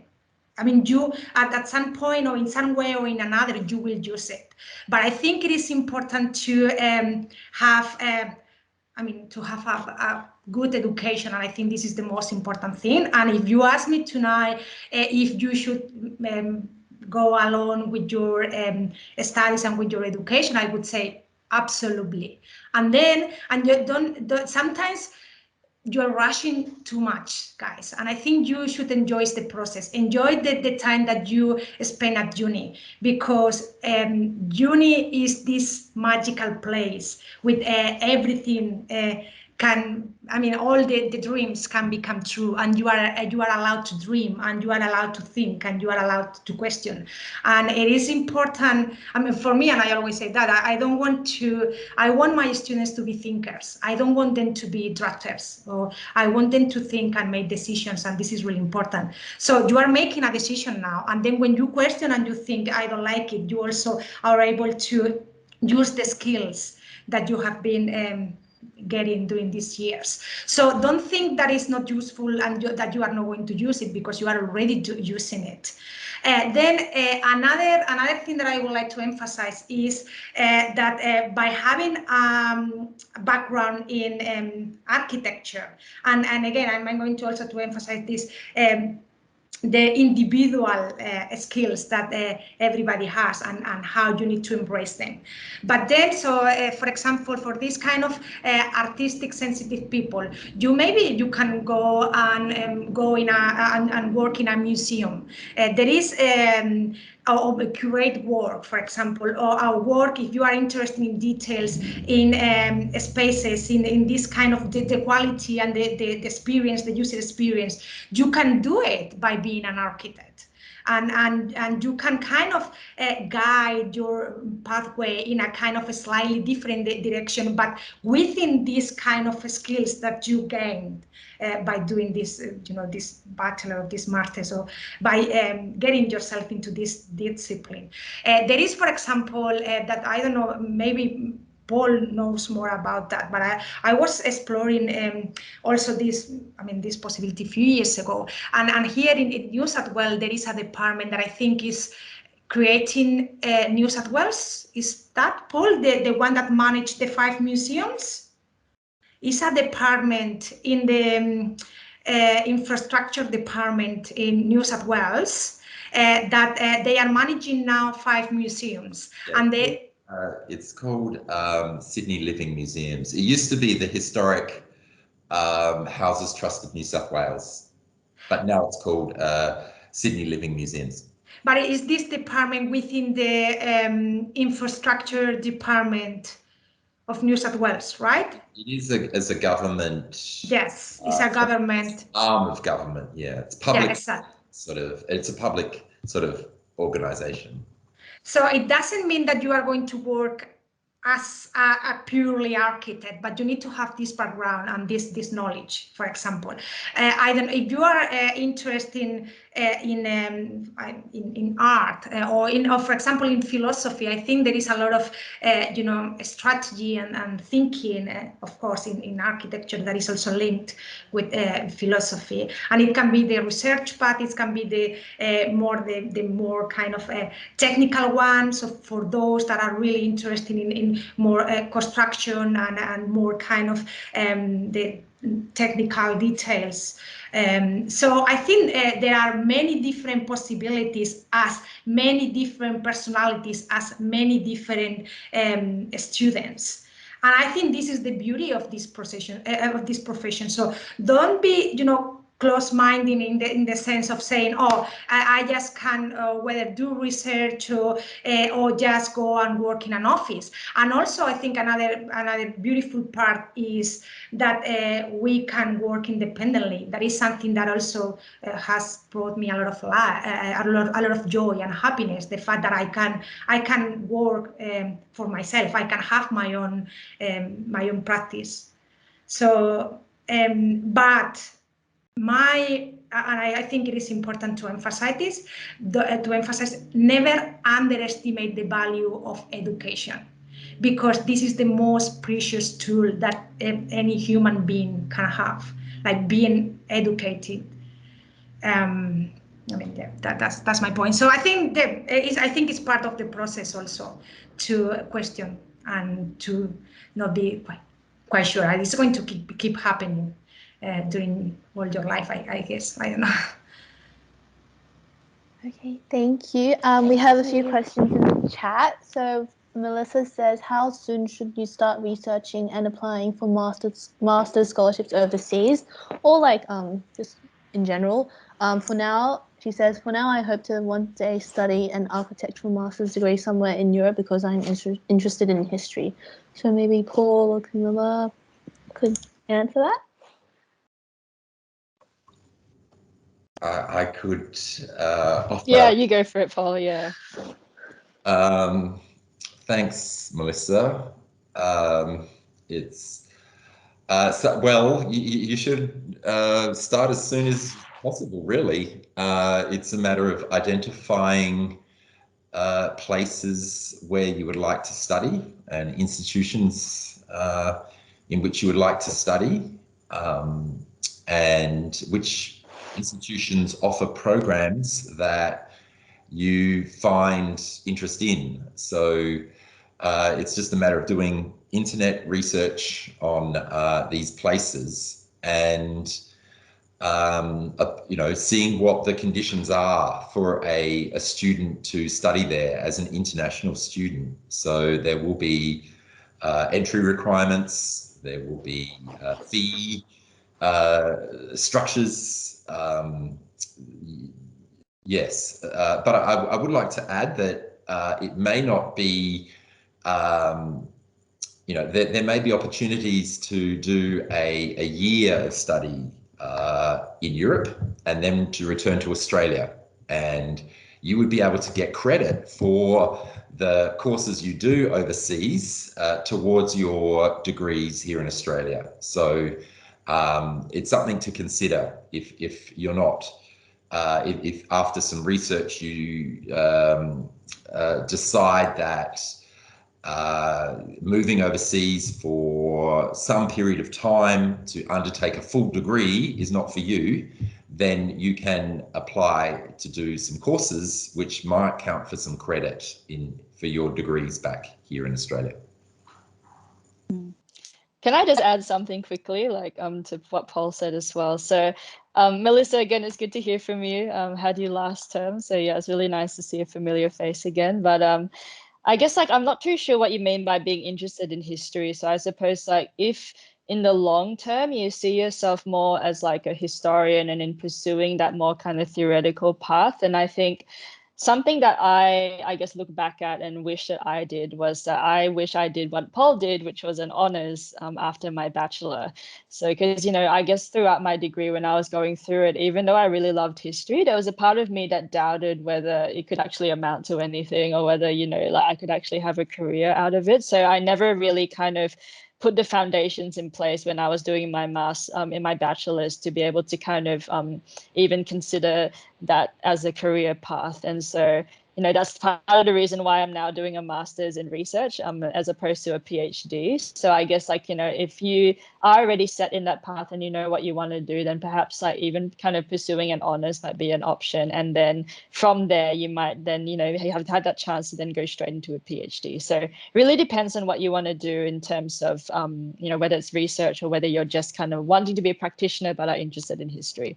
So just thought I'd add that as well to what Paul said. Yes, I'm sorry, I missed an important word there that Melissa included in her question is scholarship, master's scholarship overseas. Yes, that it might be a challenge but there are scholarships that are available in places for overseas students. You just have to do your online research to see what those scholarships are that might allow you to do that. The alternative is to apply for a high degree research here, get some funding or a scholarship here, which will enable you to travel and do some study on location, some field work in another place, such as Europe. Okay, thank you. Right, am I just sorry? Oh, yeah, Am I just expand on that question? If you were to do honours, Kamila, you talked about honours and wishing you'd done honours, which is what Paul did. Do you have to do it at the same university that you did your bachelor's in? Because I've heard that it's a continuation of your bachelor's, or is there the opportunity for someone to go overseas or maybe do it in a different university? How does that work? Why wouldn't you want to do it? That's my question. To be more cultured and more travelled, but yes. At UNSW. Yes, you can. Honours is kind of a independent degree. So you could apply to do an honours degree at Uni Sydney or another university around Australia that recognises the bachelors and would welcome you into their program. And most honours degrees are similar in that they consist of a number of thesis-related courses and then some research methods courses. So yes, you wouldn't be tied to the institution in which you graduate from your bachelor's degree. Thank you. Thank you. Okay, so we have a question for Remo. Did your education in architecture give you any advantages in the industry? As I'm concerned that if I don't specialize in one specific field and change to another stream in masters, I'll become less employable. First up, to clarify, I don't have a job in the industry that I'm studying as of yet, so I don't have the industry experience in what I'm doing yet, but the majority of people doing my masters are architects or did study architecture. So a lot have a couple years of experience in the industry and then are just coming back to do a master's in this, whether it's to help them in their architecture career or if I think they just want to switch. I don't think if anything, your architecture background, I think, is a benefit because your understanding of the construction world or design elements or all these concepts that I think a lot of people from a more business-oriented background probably won't understand. And I think that would, depending on what you want to do if you want to go into this degree and what job you want to go into, I think it's good to have a background in architecture, and I don't think it'll hurt your employability at all. The opposite, in fact. And I think it makes sense to go from a jump from architecture to property development to an employer if that's what the angle you want to take. You say, I like this and this about this, but I decided I enjoyed more of this, which is why I'm studying and what I'm doing and why I'm applying for this. Yeah. Thank you. Maybe to follow up on with in terms of jobs and employment, we have a few questions from Instagram that I've collected, and they mainly came to ask about what kind of experience is desired for firms when they ask for 2 to 3 years of experience coming in as a architectural graduate or a student, and also maybe for first years who are interested in getting industry experience right at the start. So maybe Jono or Remo could, yeah. What's that? Jono, do you want to go? Oh, I don't know if I could give much advice on 2 to 3 years of graduate architecture experience, because for one, I don't have 2 to 3 years of experience yet. But I can give a bit of advice on if you are a first year student trying to find work experience, what that is like. Personally, I think from my experience and what I've seen in my firm as well, not a lot of employers are particularly looking for students that are still studying undergrad architecture. That's just simply because it takes a lot longer to train up the skills that you need, and also there is like an abundance of people that are graduated and they're also looking for work as well. So it is a little bit harder. I have tried myself when I was in first year trying to find a job, and it wasn't like, it's not easy, and maybe some people can do it, but you have to be like, like it depends on a lot of factors as well, like if you have connections or if your work actually speaks for them, like speaks for you. And so I would say don't worry too much when you're still in like studying. Like obviously it will be good to enter the industry as soon as you can. But if you are struggling to find work or work experience when you're still studying, like don't be too stressed about it. Because a lot of my friends didn't find a job, like couldn't find a part-time job or like a role in an architecture firm until almost the end of their third year. So, and that's when like a lot of people start actively finding job opportunities. Like, so yeah, just don't be too stressed about it. Focus on equipping yourself with the knowledge that you need and the skills that you need to actually get a job, and hopefully you'll be fine. Great, thank you. Thank you. The next question, I guess it's about being able to reach out to people, and I guess that also applies to work. So maybe Jonathan, if you want to kind of chip in there as well. But the question is, could you please give some advice about how to network throughout the degree? I'm interested in meeting people, broadening my industry opportunities, getting work and internships, and thank you for the speakers. So not just Jono, but everyone else who can answer this question, how do you kind of broaden your scope of network, and how do you reach out to people?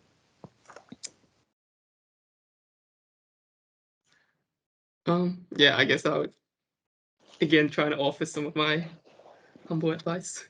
About networking, yeah, to be honest, sometimes you just sort of have to put yourself out there and don't be afraid to make a fool of yourself.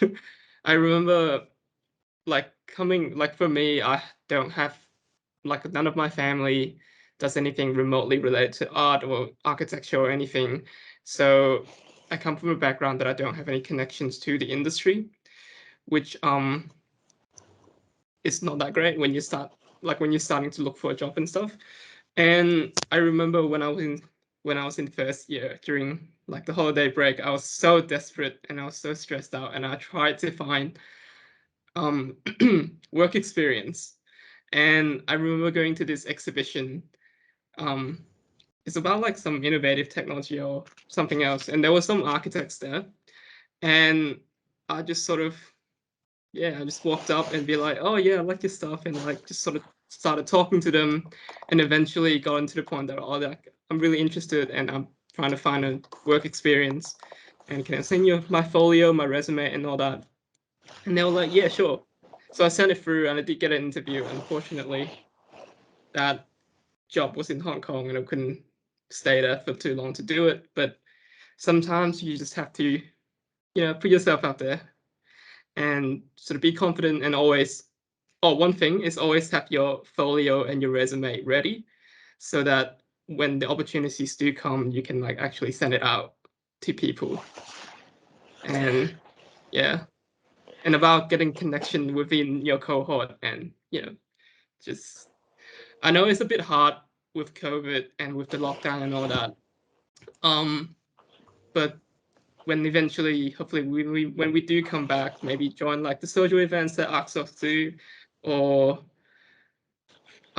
maintain a connection with your group work project, like group project teammates, and yeah, hopefully you'll find some like-minded people, and help you through the degree and that. Thank you. If I might respond to that one as well, Samantha, I think if you haven't already, one thing you might like to consider is to become involved with the local chapter of the Australian Institute of Architects. And one means of doing that is to sign up to SONA, a Student Organisation Network of Australia. I think that's what it stands for. and to get involved in SONA's activities. They're a national organisation, so they that's a sort of a means to meet other students around Australia, not only in Sydney but elsewhere, and also to become get to know the institute better and our local state chapter and what it does and the kind of events and activities it runs, and attend a few of its functions and presentations to meet young architects and other people who you might therefore build up some network that you are interested in. Great, thank you. We have another question from Elena. If we're interested in theory and history, what are some things we can engage with or read? What are the conversations currently happening in the world of architecture? So I think this can apply for everyone, all of speakers, because I'm sure you all have input in what's happening in the real world, in the industry.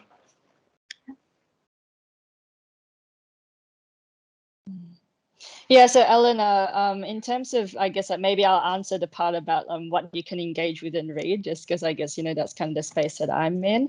So I guess like in terms of me, like starting out in exploring these ideas, it really started with me kind of thinking about what were the actual things that I was interested in. So one of the things is like, like how is it that, buildings and urban spaces can kind of facilitate human engagement and, like more kind of personable kind of neighborhoods. So someone that I was obviously drawn to was someone like Jane Jacobs and reading her Death and Life of Great American Cities. And on the other hand, I was really interested in like kind of a broader history and like, the stories behind buildings and like kind of more the sociological aspect of things. And so, a writer that I was then drawn to was a person called Richard Sennett, and, his buildings like The Fall of Public Man and Flesh and Stone. So I think it really kind of starts with you asking yourself, what are your particular interests in theory, or, what are your particular interests in design, and starting to just like look up those topics, look up those that, who's kind of associated with that, and starting from that.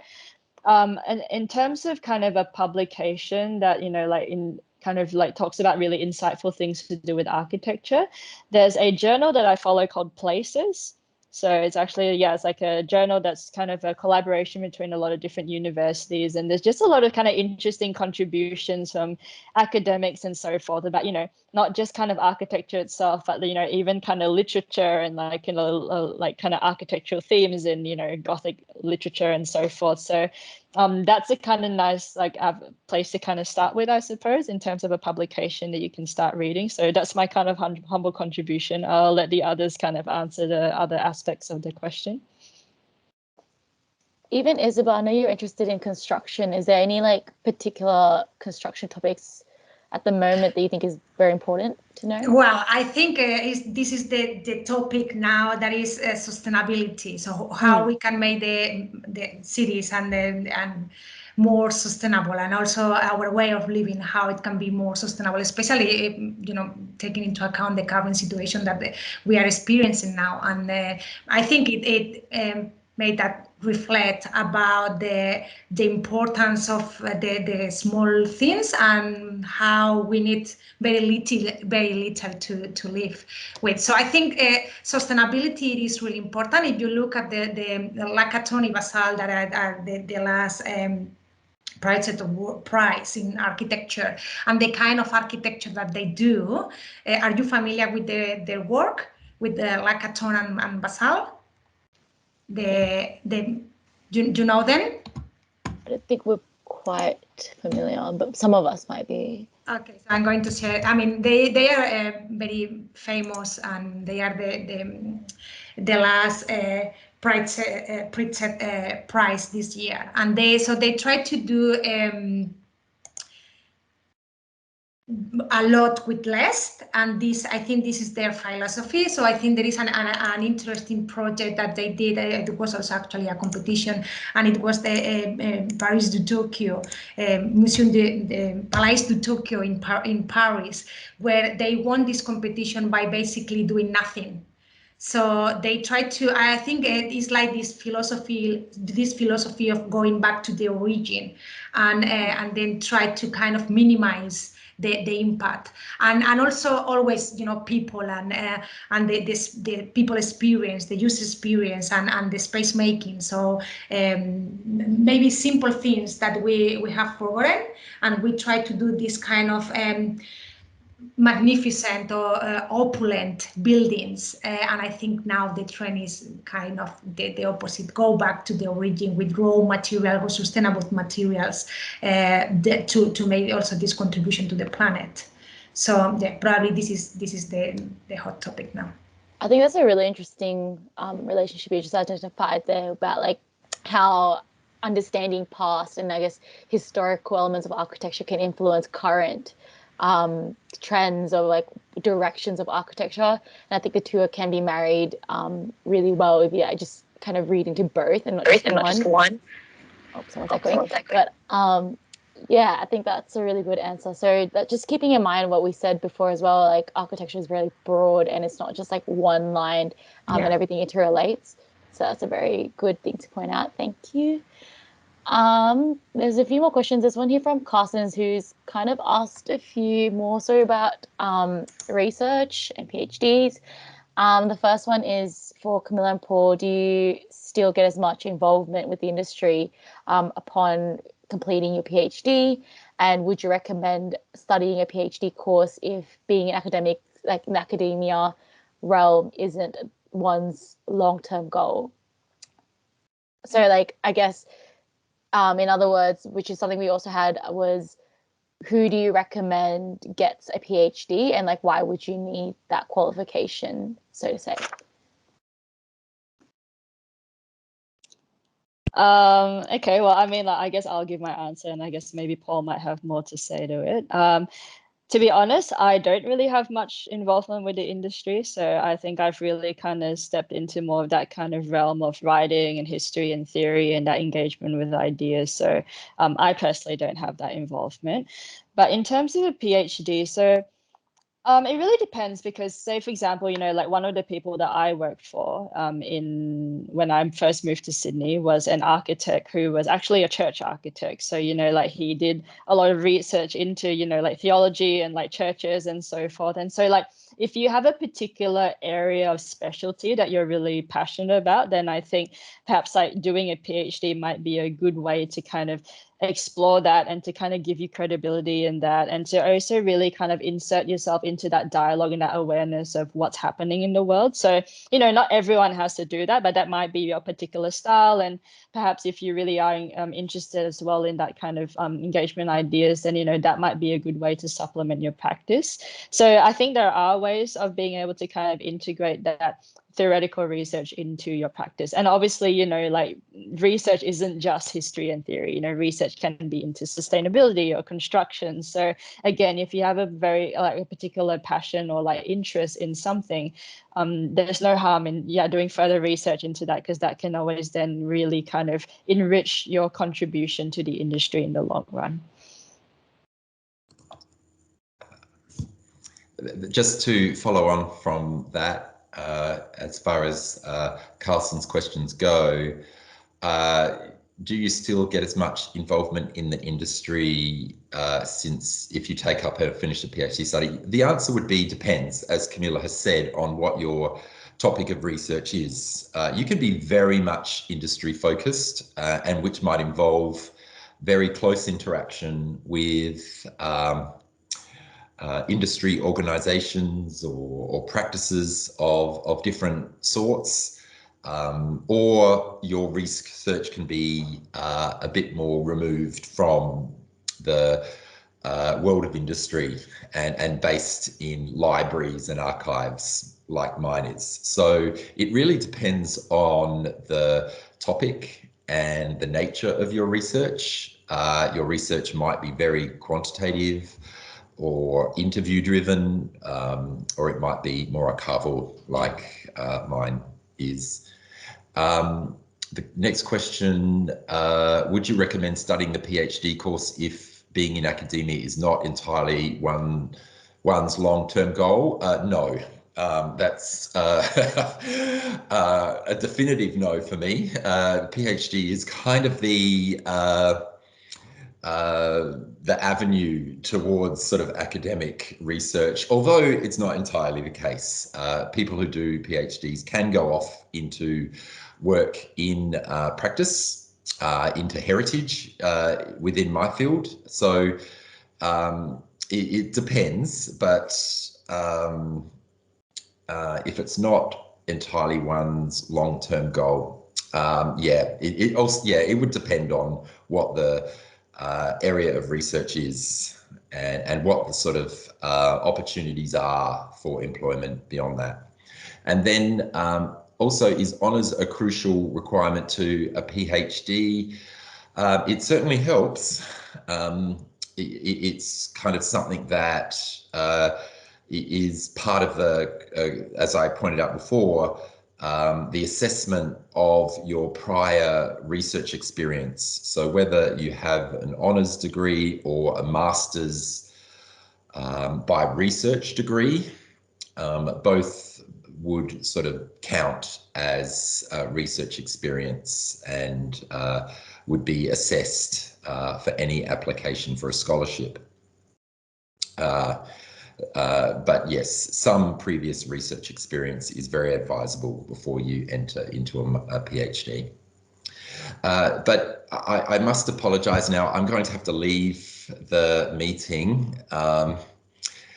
I need to eat. Thank you so much for coming. That's all right. Thank you so much. So if anyone has any questions for me, please email p.hogben@unsw.edu.au. I would be happy to respond that way. And just before I leave, I would still like to know, are staff, faculty or sessional invited to your annual ball? We will update you on that. Oh, okay. So, Paul, you and I are invited. You guys can go together. I look forward to hearing. So hopefully, yeah, with all things considered, hopefully we'll have a ball this year if COVID doesn't obviously disturb that plan. And like Renee said, we will be in discussion about that very soon, hopefully. So we'll update you. Okay, wonderful. Okay, good night, everybody. Look after yourself. Stay safe. Bye. Thank you. Bye. So it'll be quick. We've got 2 more questions. Unfortunately, one, I'm so sorry, was actually about a PhD. So I'm not sure if Kamila or Isabel, if you guys know anything about this one, but there was a question about PhDs, and it says an honours U is embedded in the interior architecture program. Would you be eligible to apply for a PhD program after completing that honours? So I'm guessing the interiors one, or would you have to do a master's first? I mean, I'm not quite sure, but I think you need to do a master's if you want to get into a PhD, or maybe it will depend on the program of the honors. But I don't know, Kamila, if you know. Yeah, I know. Yeah, so in architecture, you can go straight into a PhD after you do your honours. So, I mean, again, I don't know if it's the same for interior architecture, but I would assume it is. So maybe that's something that you might have to look into. So sorry, I don't have a definitive answer for that, but for architecture, yes. Is that the same with any secondary course then, Kamila? So if you do maybe, for example, a master's in Remo's property management and you decide to do a PhD, is that a feasible pathway or is that not an option? Oh, definitely. It is? Yeah. So, you know, like, yeah, so on either honours or master's is a feasible pathway to PhD. Wonderful. But then the master's obviously has to have a research component because you need to prove that you've had that research experience in order to be good to go into a PhD. Thank you. But also, sorry, I also would like to add something on that. I think you also can do a PhD that I actually think is shorter if you have practice experience. So there is a path to do a PhD that if you have been working and then you have, I think, more than 10 years experience and you have your master's, of course, you always need to have your master's. But even though if your master's doesn't have this kind of research component, but then you have the experience in practicing for 10 years, you also can get into a PhD. And I think this one is shorter, I think it's just 3 years. Mm. And we have one final question from Justine. She says, what roles should we try to apply for after we graduate or before we graduate, our undergraduate, as a starting point to get experience? So what are the key terms we should be looking for or searching for? Maybe Jono. Question for everyone as well. Oh, yeah, everyone. Because even Kamila, like, how did you start writing as well? So I think I start with Jono and then... Cool. I think usually the position that you will be applying for when you're first starting, it would be the lowest of low, which is architectural assistant, which is what I am at the moment. Yeah, and basically that would be what you'd be applying for. And in terms of my sort of advice on what sort of firm that you should be starting on or how you should actually get started on that, personally, I think looking for a small to medium-sized firm would be a very good starting point, because the company is smaller. That means there's more jobs that need to be more tasks that needs to be distributed to other people, and that means you actually gets a lot more hands-on experience with how the entire process actually work. From the small amount of time that I've been with my current firm, I've been doing things from, as I was saying, like from like marketing, admin stuff, all the way to drafting a fee proposal to clients and documenting DA construction to like leading a design and stuff. So definitely try and look for small to medium firms. You can also get like obviously there are people that get very successful with bigger firms as well. I'm not saying they're bad, because bigger firms do bigger projects and you get exposed to a lot more different stuff as well. So not saying it's bad, but my recommendation would be starting smaller. And yeah, hopefully that helps. Thank you. Yep, Isabel? Yes, well, I mean, from that, on top of that, I also, if you are brave enough, that I think you all are, you can start doing such small gigs, you know, by yourself. There is a page here that I'm going to share the link, and that is called High Pages. And there are a few more, but this is the one, yeah, let me, I'm going to put the name here. It's called High Pages. And then, for example, it's a good way you can go, and then how it works is people post what they need, and then you can start maybe with a small DAs, like it can be like a driveway. So for a driveway, you need to do like a really kind of basic documentation package with location, site plan, and then the plans, the section, the elevation, and the floor plans for a driveway. Everybody here knows how to document that, but then that way, and it's really easy to get done, and it's something that everybody can do. You don't need to be a registered architect to do it. Even if you want to do a DA, you don't need to be registered up to 3 floors. I think there is something that it might change shortly, but right now you can do it yourself. Actually, even if you know, like anyone that is not, it doesn't have any kind of knowledge in architecture, or if it has a knowledge in architecture, but it doesn't have a certificate in architecture or whatever, or a degree, but you know how to do the chairs leak that the council is asking for, you can do it yourself. So I know, I think it's something that maybe you can start doing that, and then you can get familiar with DCPs, with Australian standards, how different councils work, how you can launch a project, and it's really simple. I mean, in terms of documentation, you have done much more at uni. So if you want to have like a bit of experience in there, and you can do it, I mean, between maybe like a group of people, just go to council, see the checklists that they are asking for, the basic reports, so the SE, all this kind of documentation that you have to prepare in real life. It's something, you know, that you can get done with the knowledge that you have right now. So I think yeah, that would be something that you can start looking at. Yeah, that's really interesting. So Kamila as well, like how did you start writing? Because I think that's another thing, like how do you put yourself out there? Yeah, no, great question. So a couple of things. So I think this is where, yeah, I think connections are really important, because one of the ways that I started writing was that I knew someone who wrote for a local newspaper. So then they started asking me to write feature articles for them. So that's how one of the ways I started. The other way, obviously, if you're kind of more interested in the realm of ideas and so forth, I actually used to be part of a little society that helped to organize talks and you know, like kind of like run, you know, like 6-week kind of lessons on Dante's Divine Comedy and so forth. So like, you know, I used to be involved that in Perth. So because of that, you know, I ended up organizing for someone to kind of fly over to Perth and to give a talk, and he happened to be the director of ABC Religion and Ethics. So from there, I, you know, formed a good connection with him, and that's how I actually managed to publish my articles in the ABC.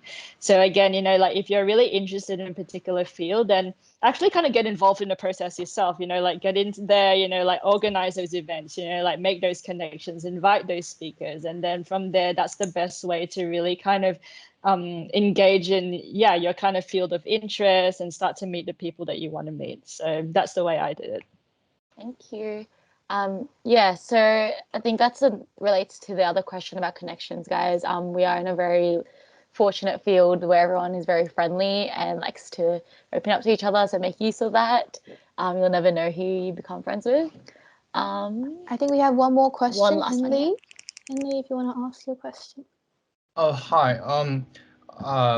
This is not actually a question. It's like a problem. I'm a first year student, so I also worry about. I'm always worried about what to focus on in the future. Maybe in masters or maybe in job, like maybe just doing the high building like apartment or low building like house. So I asked my parents. They say that you can maybe work for 2 or 3 years after the bachelor's degree. But meanwhile, I also worry about that. What if I found my real interest, but my peers already finished their master's degree, and I got late or got lost? I don't think you should timeline yourself, just in general. Don't timeline yourself. I think Isabel said that before, like just kind of slowing down and enjoying it. Isabel, if you wanted to continue on that. Yes, I mean, and Henley, I think you shouldn't be worried now about these things. I think you should enjoy the journey and the process, and it's really enjoyable. I think, I mean, it's really unfortunate that we are, especially for you, that you are doing it online. Also, term one it was online, but. I have a great memories from my when I was at universities, when I was at uni, when I was a student. I think it was one of the best. All the different stages of my life has been great, but I think there is a lot of magic in the university experience. So enjoy it, and then once you will change throughout the year. So now maybe you think whatever you think one thing, and then next year you will change your mind, and as long as you are growing, as you are kind of evolutioning as a human being, but also as an architect or as a professional, you probably will find another challenge. And where was today, what today is a concern, tomorrow it can be a relief. So enjoy the process. So it's like useless problem. I think it's like no. I mean, it's not. No. It's no, not at all. It's not a useless problem, not at all. And I think, and probably it's normal that you think now about your future, because actually when you decide to start university degree or whatever it is, because you have already thought about your future and what you want to do. But my point is that if you, I mean, I would suggest again, and I would emphasize how important is to have a proper education. And my suggestion now is finish your degree and then have the skills and the knowledge and even the certificate that is going to open a lot of doors. And then you will think, and then you can do something totally different, and that's fine. That's fine. I think also you don't need to kind of close yourself and say, no, if I studied architecture, this is what I have to do the rest of my life, even if it doesn't make me happy. Not at all. But for sure, you will use the skills that and the experience that this degree has given you. So I think it goes back to what Jono was saying about how like no one really knows what they're doing, but like the more you think about it, like the closer you get to that, and it might never be a definitive thing, but you got to consider how lucky we are to be not only in a university that's very highly ranked in a very prestigious course, but also a course that can open you up to so many different opportunities. And like Remo identified as well with Nee's question about changing pathways, there is an advantage in kind of having this skill, whether that's we've got now CAD skills or communication skills from all these presentations we've done, or whether it's knowing like designs and communities, different communities. There's many advantages in doing the bachelor's degree, and where you go from there is up to you, but it's not a waste, I don't think, like no matter where you end up. And I think that's the main thing about tonight, is that you can see how, like Isabel said, you don't just do bachelor's and then go to master's and become an architect if you don't want to. There are many different ways to go about that, and ways to kind of marry the different skills and like degrees that you all kind of end up having under your belt. I think, Kamila, did you want to say something? Yeah, I guess Henley, just one more thing, and I suppose maybe Isabel might have said this before, but you're in first year. Of course you don't know what you want to do. Like you're only just starting, so like you're only beginning to learn these things, and it will take you 5-10 years to actually kind of like get your feel about like what you like and what you don't like, and like what you're actually good at. So you're only at the beginning, so it's completely understandable that you don't know. So I think I just wanted to say, don't feel pressure that you don't know what you want to do because you're in first year, and of course you don't know, like you're still learning about things. So I think just kind of take that pressure off yourself. Thank you. I know we've gone sorry. Yeah, sorry. Thank you, guys. Thank you. I know we've gone a little over time, but thank you for everyone for coming, and obviously for our speakers who are talking tonight. Thanks, Jono. I think the main takeaway for tonight, guys, is just have fun with everything. And just realize that there are many ways to go about your degree, and try literally everything. If you like writing, do writing, but then also maybe try out work. Kamila said she worked and also wrote leading up to where she is now. Isabel likes construction as well as humanitarian aspects of design, so go out there, do construction and design and teach, and maybe try masters for a few weeks and then decide it's not for you, go somewhere else, or try a different pathway altogether, like Remo did as well. I think there's like different opportunities, and like I said before, our degree is so broad, and I think that's one of the most one of the best advantages of our course, I think, is that it's so open to opportunities and people and connections.